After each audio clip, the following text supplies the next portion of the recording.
Hi everyone, this is Kamlesh Chauhan. आज हम लोग स्टार्ट करेंगे नीट के कुछ पीवाईक्यूज़।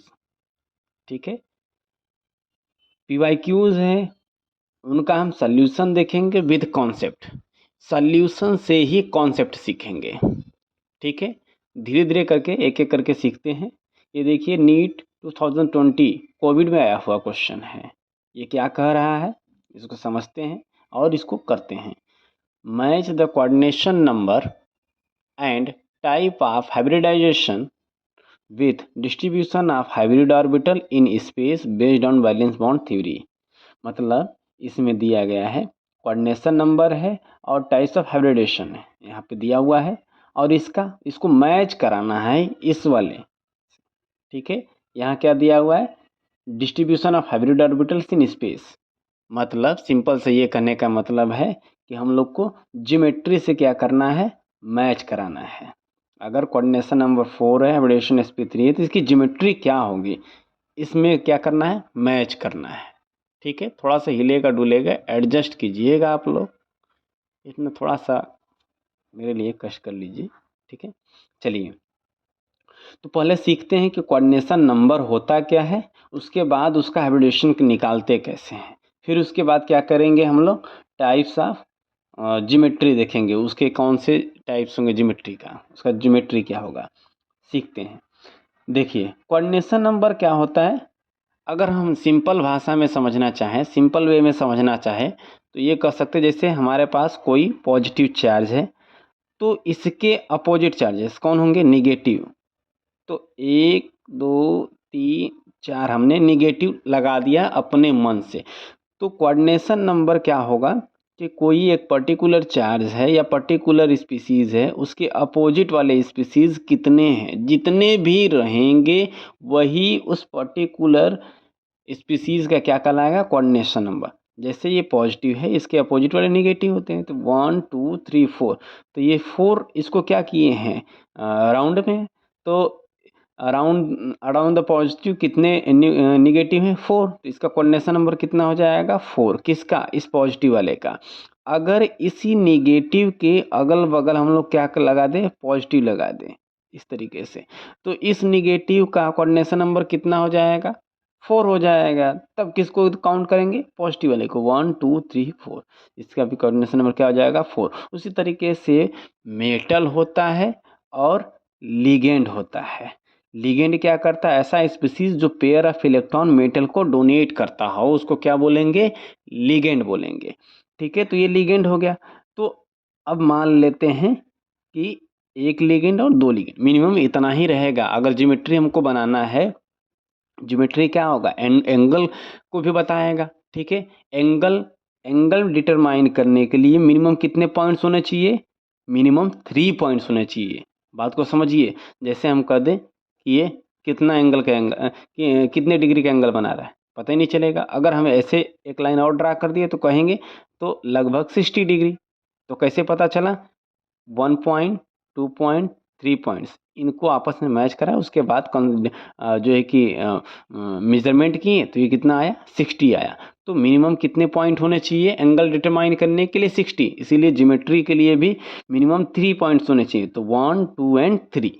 ठीक है, इसलिए अब ये हमारा बीच का हो गया सेंट्रल एटम, ये क्या हो गए, लिगेंड हो गए। तो इसको कितने कवर किए, 1 एंड 2, तो कोऑर्डिनेशन नंबर कितना हो गया, 2। तो मिनिमम कोऑर्डिनेशन नंबर कितना होता है, 2 होता है। बात समझ में आई। चलिए थोड़ा सा और आगे बढ़ते हैं, कोऑर्डिनेशन नंबर से स्टार्ट करते हैं, हाइब्रिडेशन देखते हैं। कोऑर्डिनेशन नंबर हो गया, ये टाइप्स ऑफ हाइब्रिडाइजेशन। ठीक है, क्या आएगा, कोऑर्डिनेशन नंबर 2 3 4 5 एंड 6 तक ज़रूरत है, 6 तक ही लेते हैं।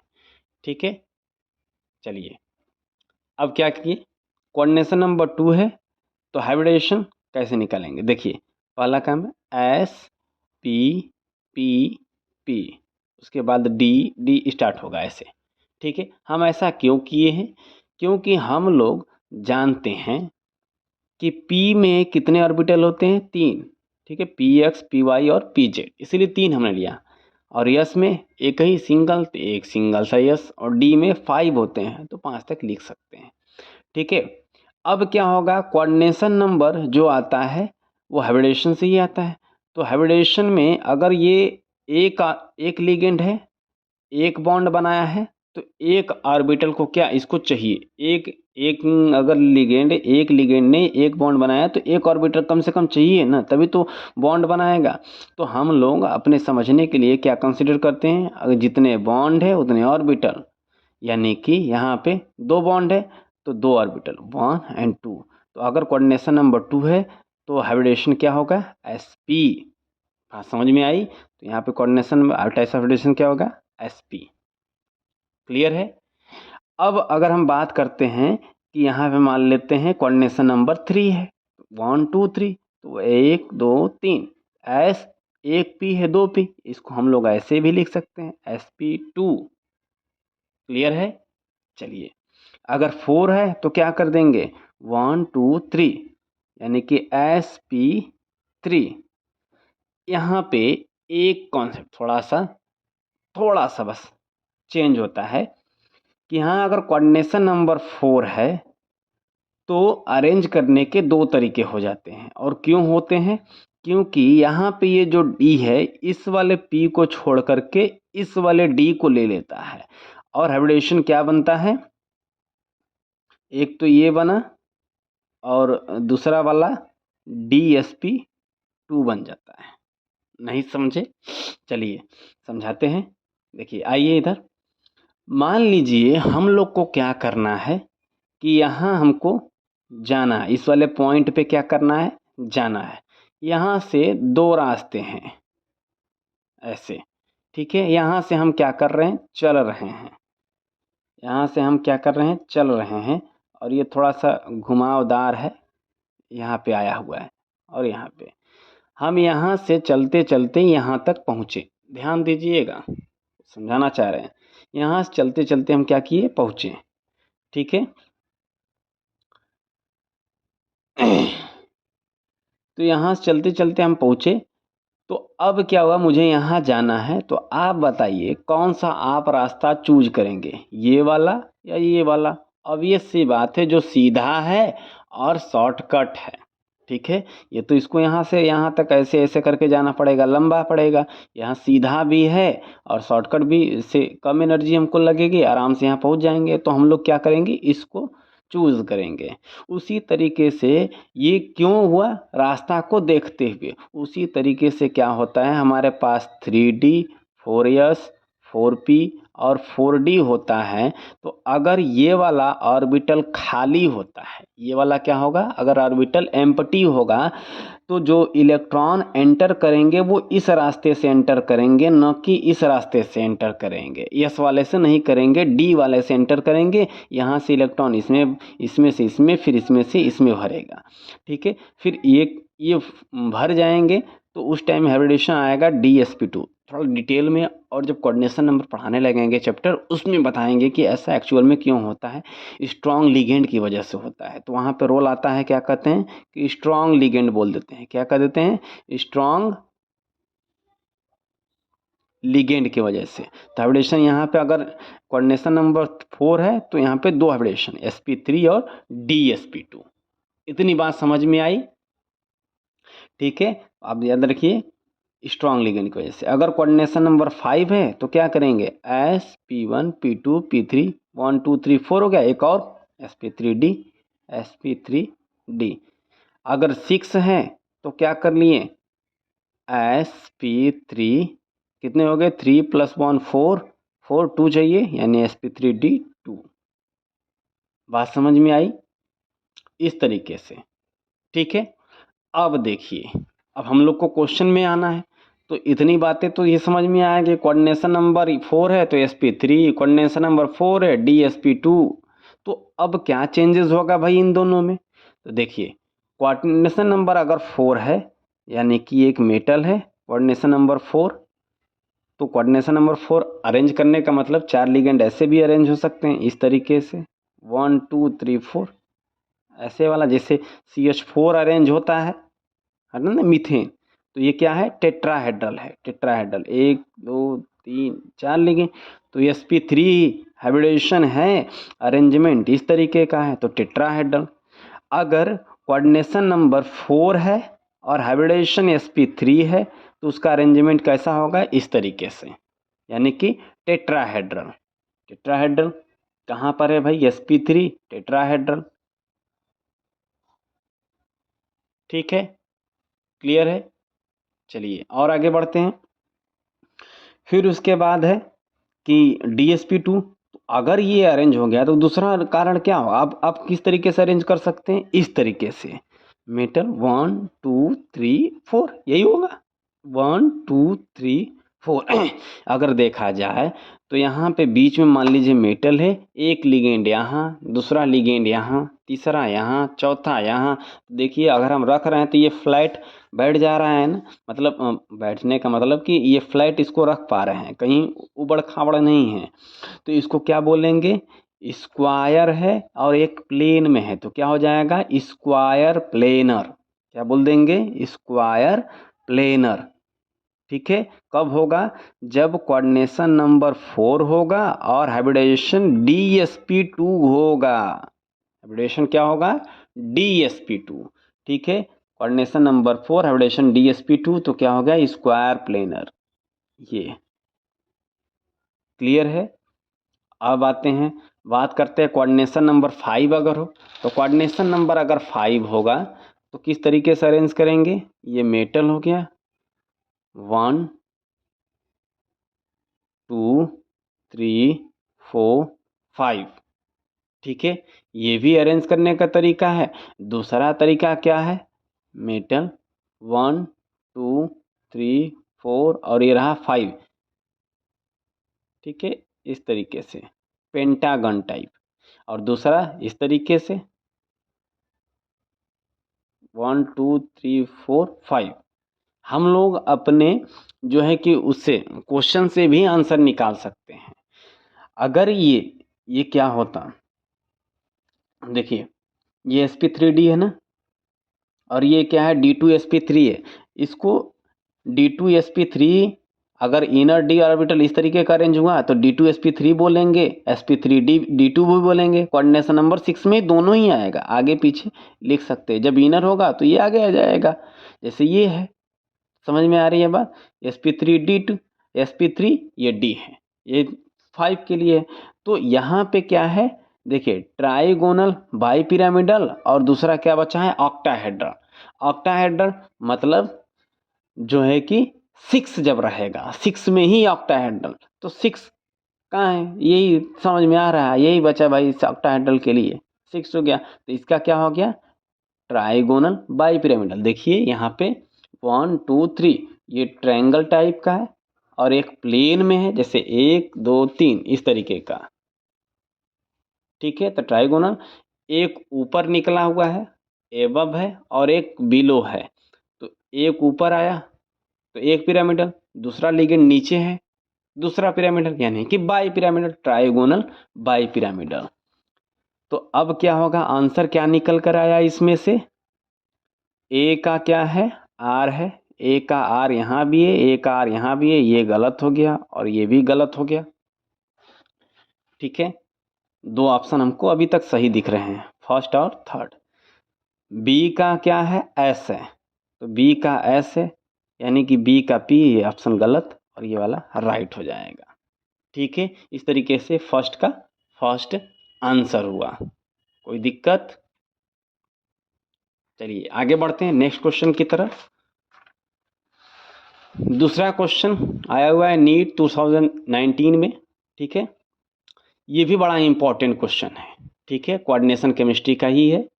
हम जानबूझकर इसलिए इनऑर्गेनिक रखे हैं क्योंकि ऑर्गेनिक चैनल पे पढ़ा रहे हैं, इसलिए इनऑर्गेनिक रख लिए हैं कि थोड़ा पढ़ने में अच्छा लगे।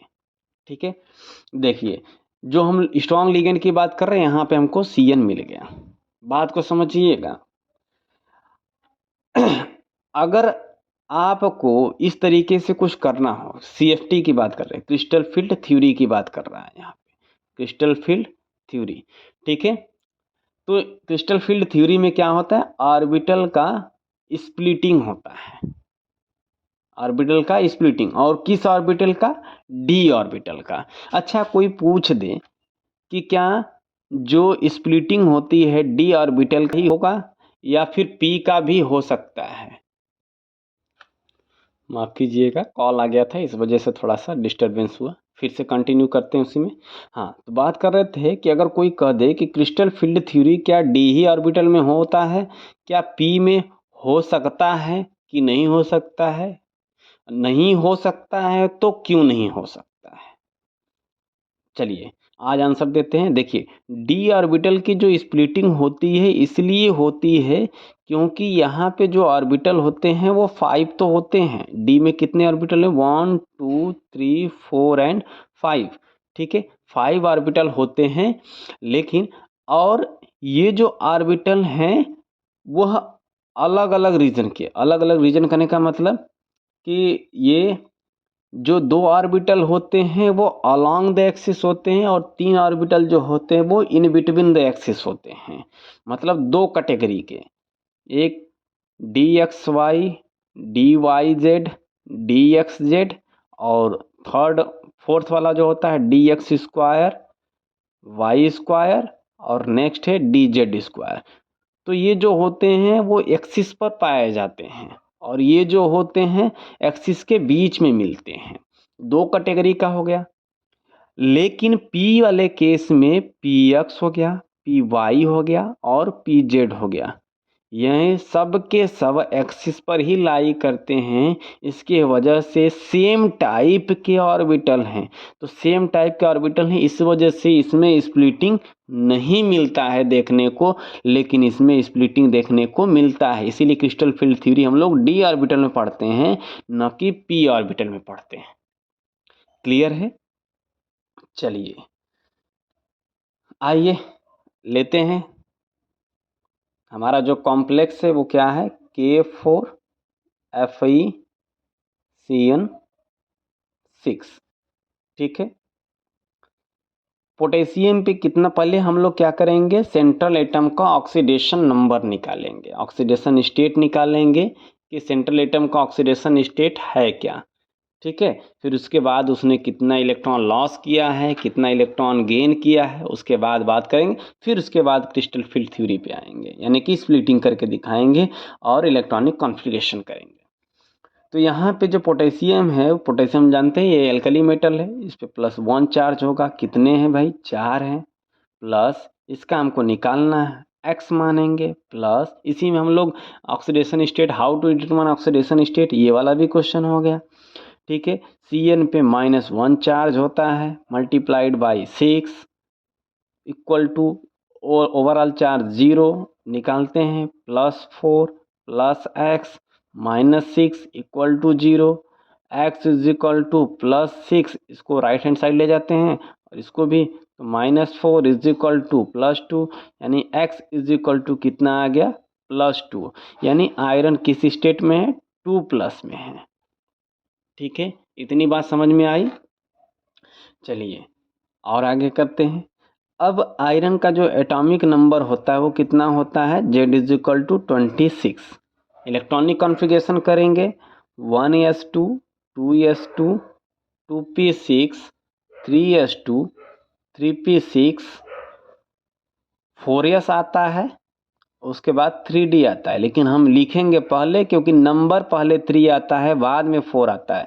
तो यहाँ तक देखेंगे 2 + 2 4 + 6 10, 10 + 2 12 + 6 18, 18 + 2 20, कितना बचा? 6, यानी कि 26 हो गया। इलेक्ट्रॉनिक कॉन्फ़िगरेशन हो गया। ठीक है, ये इलेक्ट्रॉनिक कॉन्फ़िगरेशन हो गया। अब क्या करना है, ये फिर 2+ का देखना है। एक बात और ध्यान दीजिएगा, 2 + 2 4 + 6 कितना हो गया? 10 + 2 12 + 6 18। ठीक है, ये आर्गन का भी इलेक्ट्रॉनिक कॉन्फ़िगरेशन है। तो अगर हमको ये Fe2+ का इलेक्ट्रॉनिक कॉन्फ़िगरेशन देखना है तो हम लोग क्या करेंगे कि यहाँ लिख देंगे आर्गन, ये 18 तो हो ही गया। ठीक है, ये तो 18 हो ही गया। अब उसके बाद हम लोग को 2 इलेक्ट्रॉन लॉस करना है। जितना प्लस रहता है उसको इलेक्ट्रॉन लॉस करना होता है, और इलेक्ट्रॉन लॉस करेगा कहाँ से? आउटर सेल से। आउटर कौन है? ये 3 है, ये 4 है। बाहर कौन है भाई? 4 है, तो इसी से लॉस कराएंगे। तो 3d कितना हो गया? 6, और 4s कितना हो गया? 0। ये Fe2+ का ऑक्सीडेशन स्टेट हो गया और इलेक्ट्रॉन निकालने के बाद जो है कि डी में कितने इलेक्ट्रॉन बचे, 6 बचे। अब क्या करते हैं, ब्रेक कराते हैं, ठीक है, स्प्लिटिंग देखते हैं। जो पहला स्प्लिटिंग है, पहले कितने होते हैं मेटल में, 1 2 3 4 5 ऑर्बिटल दिखा दिए, ठीक है, क्लियर है भाई, 5 ऑर्बिटल डी ऑर्बिटल दिखा दिए। फिर उसके बाद जब लिगेंड अप्रोच करते हैं तो सारे ऑर्बिटल की एनर्जी क्या होती है, बढ़ती है, बढ़ेगी 1 2 3 4 5, ये स्टेट फर्स्ट हो गया, ये स्टेट सेकेंड हो गया। अब क्या होता है कि देखेंगे कितने लिगेंड है भाई, 6 लिगेंड हैं, 6 लिगेंड है यानी कि ऑक्टाहेड्रल होगा। 6 लिगेंड जब भी आएगा ये 2 सेट में, ये तो कन्फर्म है कि 3 और 2 का रेशियो बनेगा, ऑर्बिटल्स का 5 है तो 3 एक तरफ रहेंगे, 2 एक तरफ रहेंगे। तो कौन 3 एक तरफ रहेंगे, कौन 2 एक तरफ रहेंगे, देखिए कहने का मतलब ये है कि जो 3 रहेंगे उनकी एनर्जी घटेगी या बढ़ेगी, जो 2 रहेंगे उनकी एनर्जी घटेगी या बढ़ेगी दूसरे वाले के कंपैरिजन में। तो अगर हमारे पास 6 लिगेंड हैं, ठीक है, अगर हमारे पास 6 लिगेंड हैं, समझिएगा 6 लिगेंड करने का मतलब यहाँ पे कोऑर्डिनेशन नंबर, अगर यहाँ पे कितना है, यहाँ पे कोऑर्डिनेशन नंबर 6 है, अगर कोऑर्डिनेशन नंबर 6 है तो किसकी एनर्जी बढ़ेगी, जो 2 वाले सेट रहेंगे, मतलब अलॉन्ग द एक्सिस वाले, तो इनकी एनर्जी क्या हो जाएगी और बढ़ जाएगी 1 2, और जो 3 वाले हैं, ठीक है, उनकी एनर्जी क्या हो जाएगी, डिक्रीज कर जाएगी, क्योंकि इसमें रिपल्सन मिनिमम होता है या नहीं होता है, यहाँ रिपल्सन ज़्यादा होता है क्योंकि अलॉन्ग द एक्सिस होते हैं और ligand along the axis he metal के पास आता है, तो दोनों में क्या होता है, भिड़ंत, इसी वजह से इसकी एनर्जी बढ़ गई। ये देखिए, ये अलॉन्ग द एक्सिस से कितने ऑर्बिटल हैं, 2, इसको ई बोलते हैं, लैटिन वर्ड में ई बोलते हैं, और ये कितने हैं, 3 है ना, इसको ट्रिपलेट यानी कि टी, ट्रिपलेट। और ये जो ऑर्बिटल हैं वो एक्सिस के बीच में आते हैं, ये एक्स है ये वाई है, तो इसमें लाई करते हैं डबल डम्बल, ठीक है, तो इन दोनों एक्सिस के बीच में, इन बिटवीन द एक्सिस, इसलिए यहाँ क्या लगाते हैं 2, तो क्या हो गया T2। और जो इलेक्ट्रॉन की फीलिंग होती है वो जीरोडिकल होती है, लोअर एनर्जी हायर एनर्जी की तरफ, इसलिए G आदर के साथ, तो क्या हो गया T2G और EG। तो पहले लोअर एनर्जी में इलेक्ट्रॉन जाएगा, फिर हायर एनर्जी में जाएगा अकॉर्डिंग टू हुन्स रूल, ठीक है, यहाँ भी वही लगेगा। तो हमारे पास इलेक्ट्रॉन हैं कितने, 6 इलेक्ट्रॉन है डी में, भरते हैं पहले। दूसरी बात, अगर लिगेंड स्ट्रॉन्ग है, लिगेंड क्या है, स्ट्रॉन्ग है, ये CN क्या है, स्ट्रॉन्ग लिगेंड, COCN, ठीक है, COCN, कम से कम इतना तो याद रखना पड़ेगा, ये सब क्या है, स्ट्रॉन्ग फील्ड लिगेंड है, ठीक है ना। स्ट्रॉन्ग फील्ड लिगेंड है तो ये इलेक्ट्रॉन को क्या करा देते हैं, पेयर करा देते हैं। मतलब अगर हम लोग अकॉर्डिंग टू हुन्स रूल भरने जाएं तो एक एक इलेक्ट्रॉन पहले हर ऑर्बिटल में जाएगा, ऊपर अभी 6 है तो 1 2 3 हमने भर दिया, अभी हमारे पास कितने हैं, 3 है, तो यहाँ और यहाँ भरना चाहिए था, यहाँ और यहाँ, फिर उसके बाद बचेगा तो यहाँ डबल करना स्टार्ट करेंगे, हुन्स मल्टीप्लिसिटी रूल, लेकिन ये गलत हो जाएगा। सही क्या होगा, इधर दिखाते थे,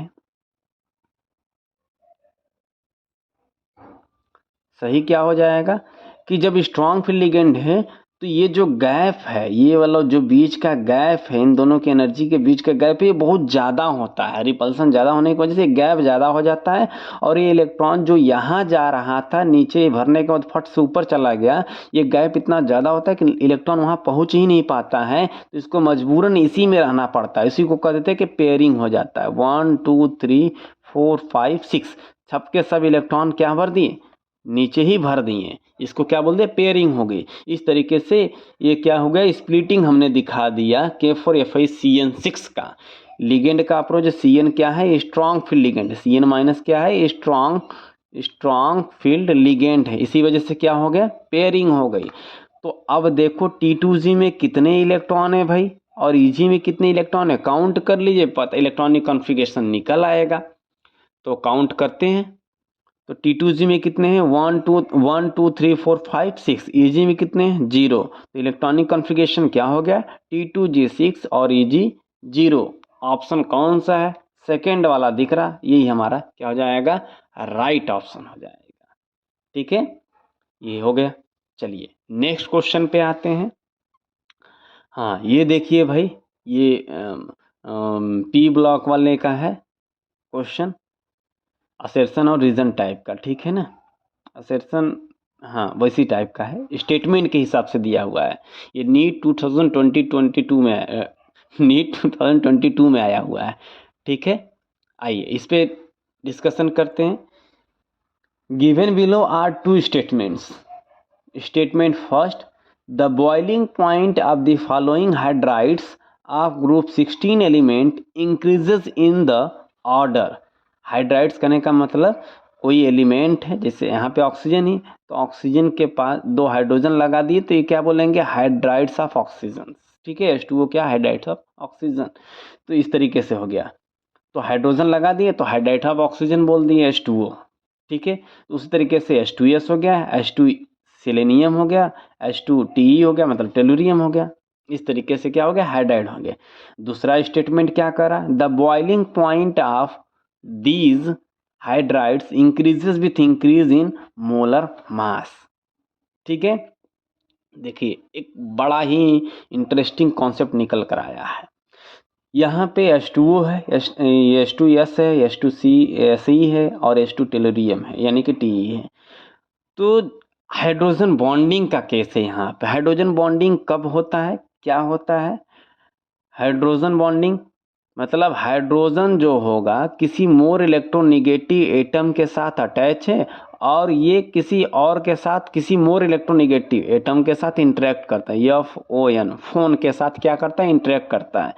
तो ये अगर इंटरेक्शन है तो ये जो इंटरेक्शन वाला बॉन्ड है इसी को क्या बोल देते हैं, हाइड्रोजन बॉन्ड बोल देते हैं। क्या बोल देते हैं, हाइड्रोजन बॉन्ड बोल देते हैं। ठीक है, इंटरेक्शन होता है, electrostatic force of attraction, delta positive delta negative, इसमें इससे भी हो सकता है और इससे भी हो सकता है। इसी को क्या बोलते हैं, हाइड्रोजन बॉन्ड बोलते हैं।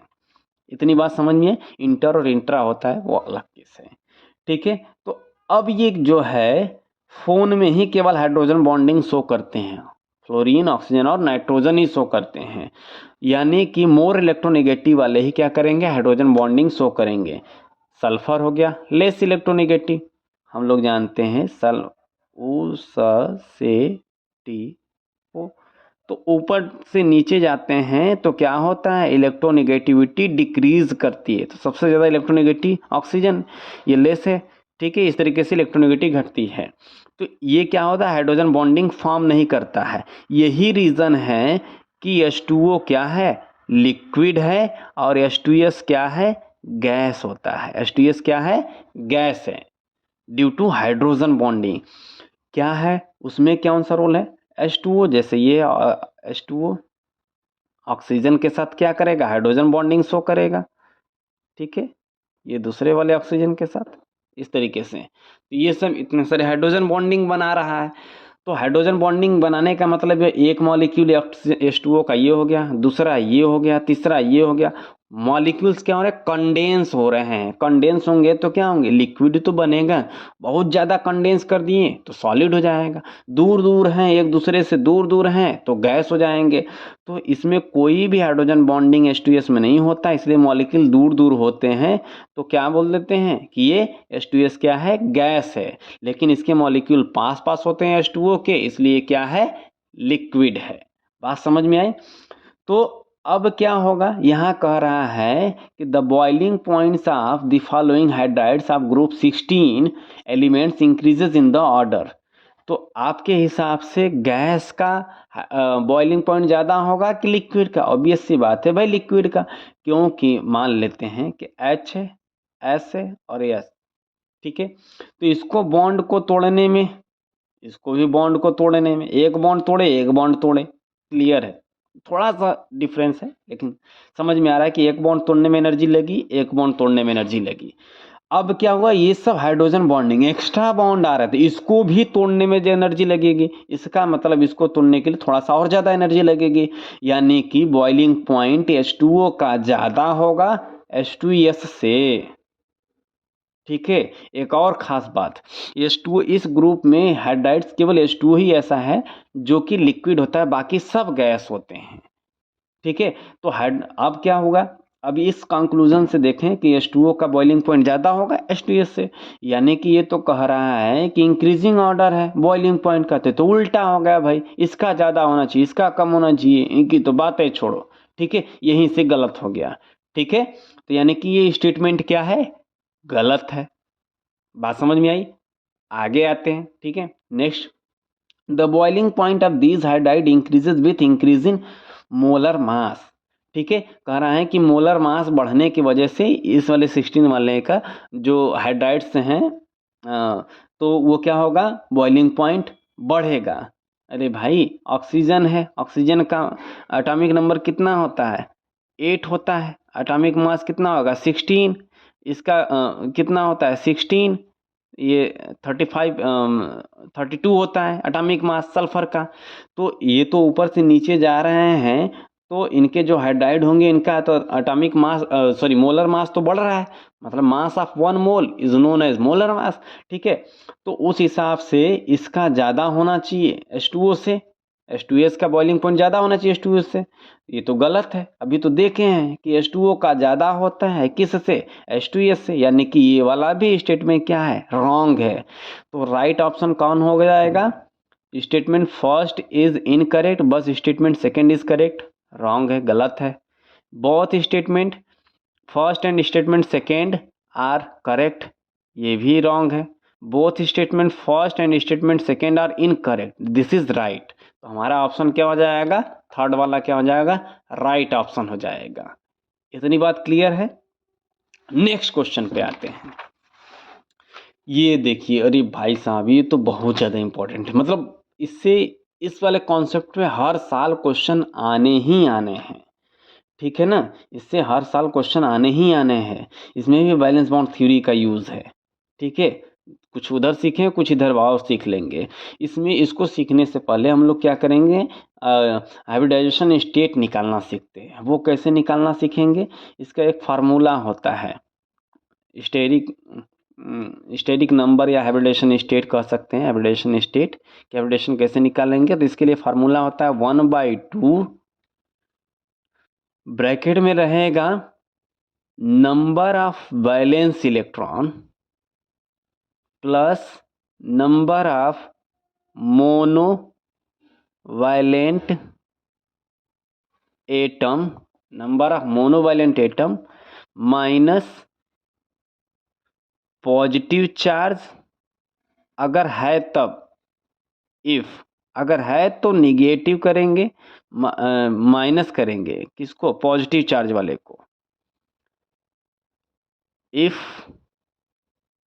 पॉजिटिव चार्ज न रहे कि निगेटिव चार्ज प्रेजेंट है, तो उसको क्या करेंगे, ऐड करेंगे। निगेटिव चार्ज को क्या करते हैं, ऐड करते हैं। डाई वैलेंट और ट्राई वैलेंट से मतलब नहीं है। आइए इस पर लगाते हैं, उसके बाद देखते हैं। ठीक है, हमारे पास क्या है एग्जाम्पल में, XeF2 है 1/2। हाँ, दूसरी बात, कुछ और चीज़ सीख लेते हैं। अगर स्टेरिक नंबर उस तरह कोऑर्डिनेशन नंबर की तरह स्टेरिक नंबर क्या आता है, या हाइब्रिडेशन स्टेट आता है आपका 2, तो हाइब्रिडेशन नंबर हाइब्रिडेशन क्या होगा, sp हो जाएगा। अगर 3 आता है तो sp2, अगर 4 आता है तो क्या हो जाएगा, sp3 या फिर dsp2, इस तरीके से। क्लियर है? चलिए, तो 1/2 जिनान का वैलेंस इलेक्ट्रॉन कितने होते हैं, 8 है। वैलेंस शेल में प्रेजेंट इलेक्ट्रॉन वैलेंस इलेक्ट्रॉन 8 है, प्लस मोनोवैलेंट फ्लोरीन क्या हो, मोनोवैलेंट है, हाइड्रोजन हो गया, फ्लोरीन हो गया, ये सब क्या है, मोनोवैलेंट है। ठीक है ना, तो सिंगल बॉन्ड जो बनाते हैं उनको मोनोवैलेंट, जिसकी वैलेंसी 1 होती है मोनोवैलेंट। तो कितने फ्लोरीन है, 2, तो 2 ऐड कर देंगे, तो 1/2 10 इज इक्वल टू क्या हो गया, 5। तो 5 है, तो P3 कितना है, 3 + 1 4 और एक D, sp3d। ठीक है, Xgf2 के लिए क्या हो जाएगा, sp3d। उसी तरीके से Xgf4 के लिए क्या हो जाएगा, निकालते हैं Xgf4 के लिए तो 1/2 8 + 4 12 डिवाइडेड बाई 2 यानी कि 6। इसका क्या हो जाएगा, sp3d2 या फिर d2sp3, ये हाइब्रिडाइजेशन। XeO3 का निकालना है, XeO3 तो 1/2 8, ये डाईवैलेंट ऑक्सीजन डबल बॉन्ड बनाता है तो ये क्या हो गया, डाईवैलेंट, इसको नहीं लेंगे तो ये कितना हो जाएगा 4 यानी कि sp3। ठीक है, ये क्या हो जाएगा, sp3। अब उसके बाद आते हैं अब क्या है, XeOF4 हाइब्रिडेशन क्या हो जाएगा, 1/2 8 + 4 डाईवैलेंट को नहीं लेंगे यानी कि 12, 1/2 12 इज इक्वल टू कितना हो गया 6। तो ये हो जाएगा D2sp3 या sp3d2। क्लियर है, चलिए इतनी बात तो क्लियर है ना। हाँ, कुछ और सीखते हैं। देखिए ये कह रहा है match the compound of xenon in column second with molecular structure in column first का सेकेंड से मैच कराना है। मॉलिक्यूलर स्ट्रक्चर करने का मतलब ये हुआ कि ये शेप की बात करना चाह रहा है। मॉलिक्यूलर स्ट्रक्चर मतलब शेप, ज्योमेट्री नहीं, शेप की बात करना चाह रहा है। और खास बात ये है कि शेप में हम लोग लोन पेयर को काउंट नहीं करते हैं, लेकिन जियोमेट्री में लोन पेयर को काउंट करते हैं। Lone pair plus bond pair दोनों को काउंट करेंगे। इसमें केवल बॉन्ड पेयर को ही काउंट करते हैं। इसमें lone pair plus bond pair दोनों को काउंट करते हैं।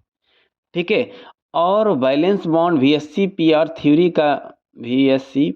थ्योरी का जो एक कॉन्सेप्ट है कि सबसे ज़्यादा रिपल्सन कहाँ होता है, तो लोन पेयर रिपल्सन ज़्यादा इफेक्टिव होता है, स्ट्रांग होता है, then lone pair bond pair, then bond pair repulsion.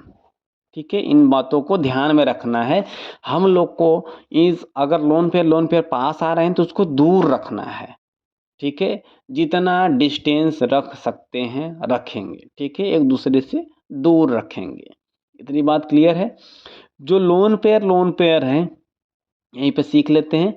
ये बॉन्ड एंगल को क्या करता है, डिक्रीज करता है, बॉन्ड एंगल को घटाता है। और लोन पेयर बॉन्ड पेयर जो रिपल्सन, बॉन्ड पेयर रिपल्सन जो है वो बॉन्ड एंगल को क्या करता है, बढ़ाता है।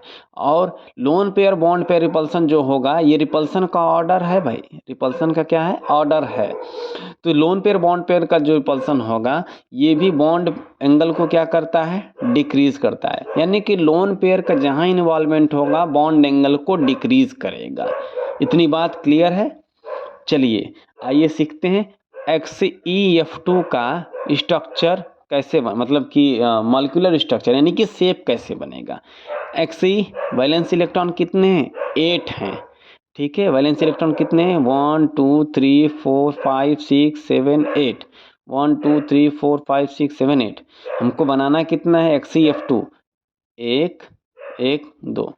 अब ऐसा तो है नहीं कि ऐसे ही कोई स्ट्रक्चर है, ऐसा नहीं। अब क्या करेंगे, हम लोग जिनान बीच में रखेंगे और 1 pair of electron, 2 pair of electron और 3 पेयर ऑफ इलेक्ट्रॉन। सबसे पहले आपको कुछ अगर मिले तो इस तरीके से अरेंज करिए, ऐसे ऐसे ऐसे। ठीक है, क्यों ऐसे कर रहे हैं, क्योंकि ये इसके बीच का एंगल कितना है, 120 डिग्री है। मतलब सबसे ज़्यादा एंगल जो डिस्टेंस होगा ये 120 डिग्री एंगल पर ही डिस्टेंस होगा, मतलब मिनिमम रिपल्सन। तो हम लोग क्या करेंगे, इन तीनों लोन पेयर को इस तरीके से 120 डिग्री पे अरेंज कर देंगे। तीनों के तीनों फिक्स हो गए भाई। देखिए अब जो बचेगा वो उसको ऊपर नीचे इस तरीके से अरेंज करेंगे। ये जो बॉन्ड है जो एक प्लेन में रहेंगे इनको बोलते हैं इक्विटोरियल बॉन्ड। इसको क्या बोलते हैं, इक्विटोरियल। ठीक है, ये इन द प्लेन होते हैं। और ये जो ऊपर नीचे वाला करके बॉन्ड है, जैसे ये क्या बोलते हैं, ऐसे एक कोई पेन है, ये ऊपर हो गया और एक नीचे से, ये प्लेन है बीच में, तो ठीक है ना। तो ये कोई मान लेते हैं प्लेन है इस तरीके से, तो ये प्लेन है, जैसे ये हमारा कॉपी है, तो ये हमारा प्लेन है। एक कॉपी के नीचे पेन लगा दे रहे हैं, तो ये एक जो कि एक्सियल बॉन्ड कहलाएगा। अगर ऊपर भी लगा दे तो वो भी एक्सियल बॉन्ड कहलाएगा। मतलब प्लेन के एबव या बिलो या 90 डिग्री पे अगर कोई एंगल है तो उसको क्या बोलेंगे, एक्सियल बॉन्ड। ठीक है, उसको क्या बोलेंगे, एक्सियल बॉन्ड। यानी कि प्लेन के परपेंडिकुलर है, उसको क्या बोलते हैं, एक्सियल बॉन्डिंग। ठीक है, तो ये क्या है, इक्वेटोरियल, ये 120 डिग्री पे है। ये सब क्या है, 120 डिग्री पे, यानी कि मैक्सिमम डिस्टेंस। तो दो अभी हमको फ्लोरीन भी लगाना है, 1 और 2, एक ऊपर एक नीचे लगा दिए। बात समझ में आई। तो हम क्या बोले हैं कि शेप में लोन पेयर काउंट नहीं करते हैं, शेप को ही मॉलिक्यूलर स्ट्रक्चर बोल सकते हैं, मॉलिक्यूलर स्ट्रक्चर। ठीक है, तो लोन पेयर को काउंट नहीं करते हैं। तो अगर नहीं देखते हैं, इसको भूल जाते हैं, ओमिट करते हैं, तो हम लोग को ऐसा कुछ दिखेगा, ऐसे ऐसे एक लाइन में दिखा भाई साहब, इसको बोलते हैं लीनियर। इसको क्या बोलेंगे, लीनियर। बात समझ में आई कि नहीं। इसको क्या बोल दिए, लीनियर बोल दिए। तो कैसा शेप हो गया, लीनियर हो गया। XeF2 का शेप कैसा हो गया, लीनियर। यानी मॉलिक्यूलर स्ट्रक्चर कैसा हो गया, लीनियर। दूसरा है XeF4। ठीक है, दूसरी बात हम लोग जानते भी हैं कि इसका एब्रेविएशन क्या होगा, SP है, यानी कि लीनियर होता है। ठीक है, SP का एब्रेविएशन क्या होता है, ज्योमेट्री लीनियर होता है। चलिए अब बात करते हैं XeF4 का। उसी तरीके से Xe है F4, यानी कि 1 2, पहले देख लेते हैं कितना पेयर बचा है इलेक्ट्रॉन के।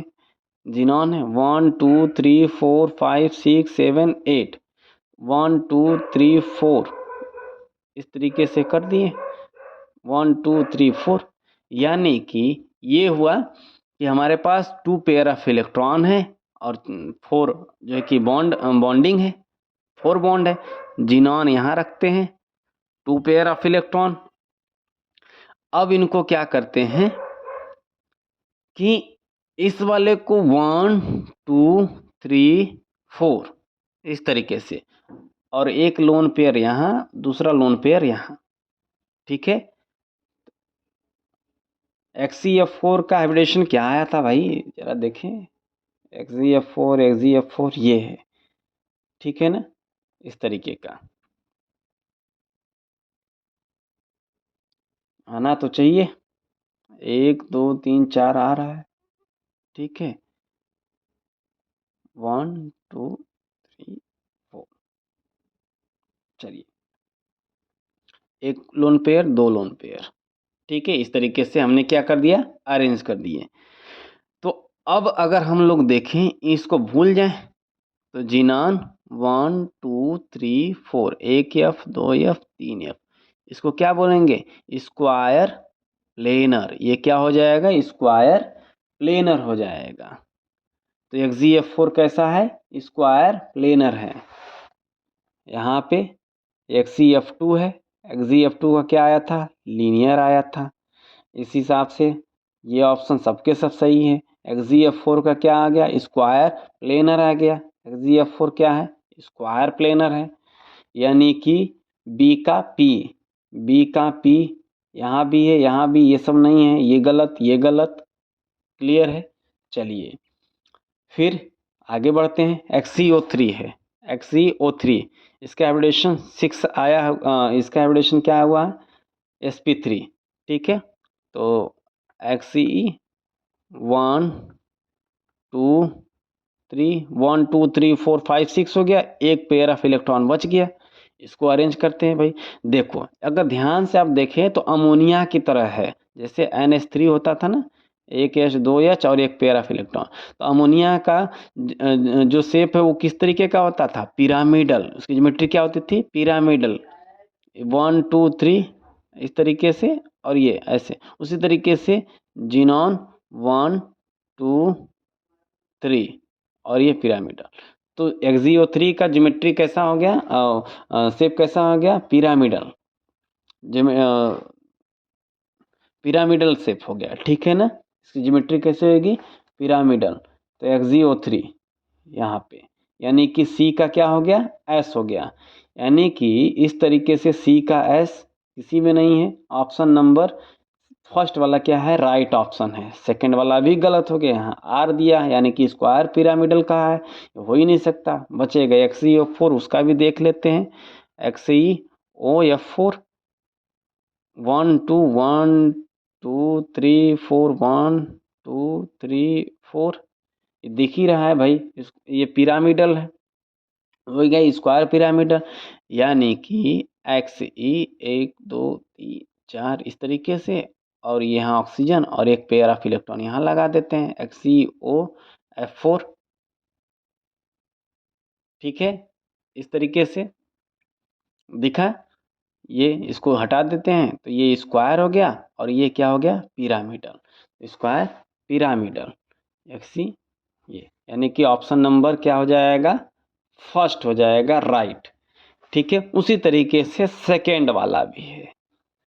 अगर आप थोड़ा सा भी दिमाग लगाएंगे तो ये वाला अपने से कर पाएंगे। तो ये आपके लिए क्वेश्चन दे रहे हैं, ठीक है। करिएगा इसी तरीके से, देखिएगा क्या आ रहा है। तो आज के लिए इतना ही, फिर मिलेंगे नेक्स्ट वीडियो में। Good luck.